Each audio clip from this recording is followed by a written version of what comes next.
I'm Grace Smith, a certified hypnotherapist and an expert in rewiring the subconscious mind.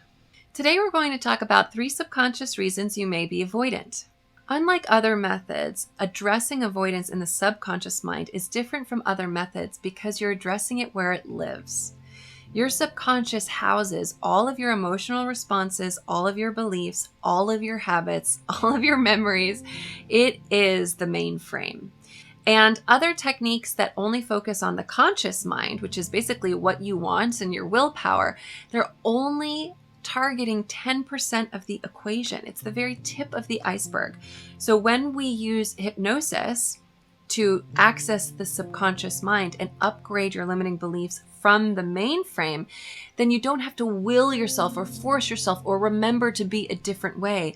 You are genuinely rewiring yourself from the inside out to naturally and effortlessly show up in the world in the way that's most empowering for you. So I want to shed light on the real reasons for why someone might be avoidant. These are the reasons that are hidden in the subconscious that most people overlook.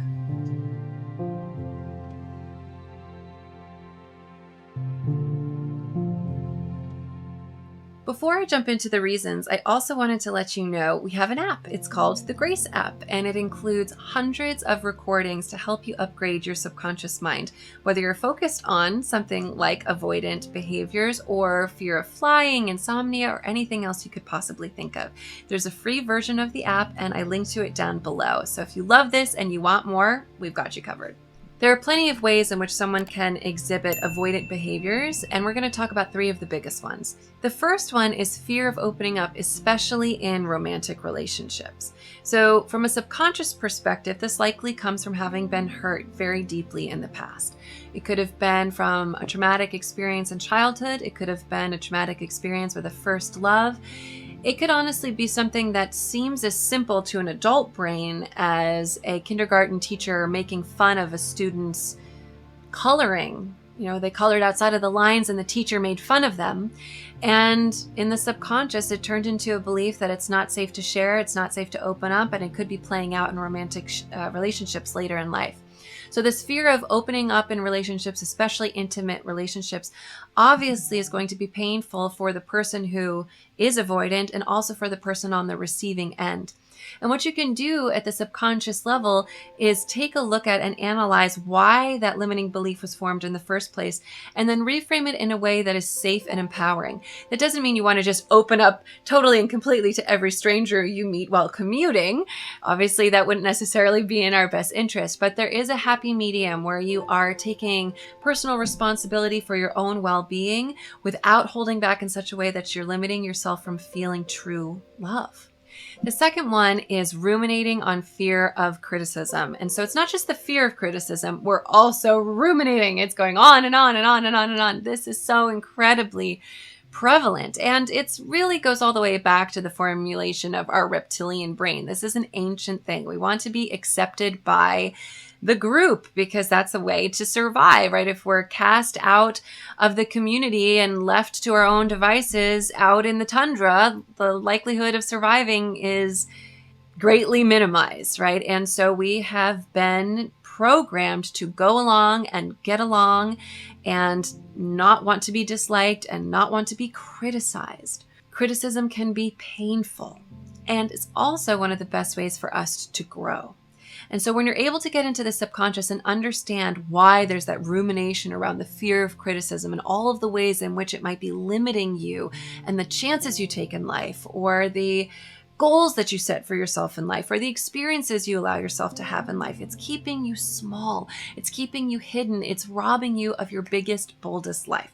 So when you get into your subconscious, you can understand why those limiting beliefs were formed in the first place, and you can start to reprogram them in a way that says, hey, listen, yes, maybe I will be criticized if I go out for the baseball team. But then I'll learn how to play baseball and I'll practice and I'll get better and better and better. And maybe the goal is to play in the major leagues, or maybe it's just to be able to have fun on Saturdays with your family. But ultimately, The fear of criticism won't stop you from doing something that you actually have a desire to do. It won't stop you from asking for the raise that you're worthy and deserving of, because even if you get a no, you might find out what it'll take to get there, to close that gap, and that's valuable information that can only make you stronger. To become someone who is able to receive criticism, ascertain the validity of it, and take the parts of it that will make you stronger, that makes you a superhero. And that's something that we can start the process with a hypnosis recording, in which you can take far deeper by working with a Grace Method hypnotherapist if you ever choose to do that in the future. And the third one is giving into peer pressure in social situations. So this is, you got yourself the energy you needed and the strength you needed and the courage you needed to be in the social situation. And there comes that reptilian go along to get along mentality again, and giving into peer pressure. And so whether that meant when younger, partaking in drinking of alcohol underage because everybody else was doing it, or if it means at work, everybody is maybe not doing their best and they're cutting corners on a particular quarterly deliverable, and because everybody else is doing it, and if you actually did your best, it would kind of rock the boat and it would point out how they're not doing their best. Whatever it is, it's still disempowering. It's still limiting your ability to show up and be the best version of yourself. It might go against your ethics and your morals, which then spins out into cultivating shame and guilt in the subconscious, which are the most toxic emotional developments that a person can live with long term. So we go in there and we understand what are the peer pressure mechanisms that are what are the buttons that are getting pushed? What situations do those continue to happen for me so that I can prepare for them? What's the response that I want to have instead? It's something that I call a neural framework. You're creating a neural framework. It's not something that you've done necessarily out in the world before, so you don't have tangible experience, but you can create a neural framework of experience so that it doesn't feel like it's the first time you're doing it. If you have to stand up to someone, if you have to say no, if you have to remove yourself from a situation, or if you have to do your best even in a circumstance where no one else around you is. This will allow you to build character, to build strength, and when you wake up in the morning and look at yourself in the mirror, to be proud of the person you are.